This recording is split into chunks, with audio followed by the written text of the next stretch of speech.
Kei te whae waiwai a te pētihana a ngā uri o te marae o Kohu Pātiki, ara kia hoki te ingoa o te awa o Clive i te matau a Māui ki tōna ingoa take ake, ara kia Ngaruroro, Moko Tuararo, ki Rangatira.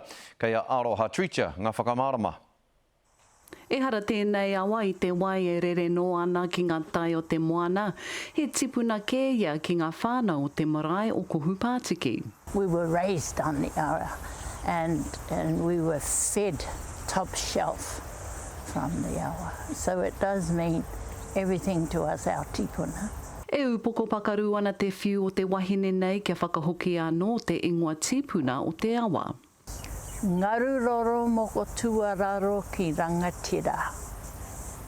Moko tuararo was one of the sons of Ruafaro, the high priest of the Wakataki Timu.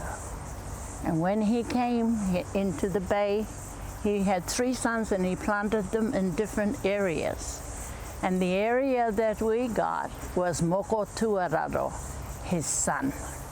And that's how the river was given its name. Nā ngā uri o Piritania nui i whakatau i te ingoa o Clive River ki te whakanui i tētahi o a rātou tianara i tāmi i ngā iwi take o Inia i ngā tau kotahi mano e whiturau. I've been researching about Clive, who never even stepped foot in New Zealand.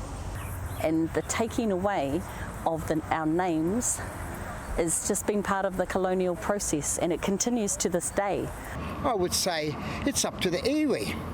This is their area, but I would really like to see it go back to the original Māori name.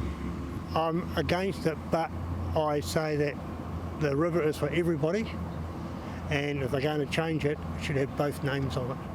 Nā whai anō kua timatari ai e te haukainga nei i tētahi pitihana ki te whakau anō i te ingoa o te tipuna nei. Our connection to the whenua is absolute.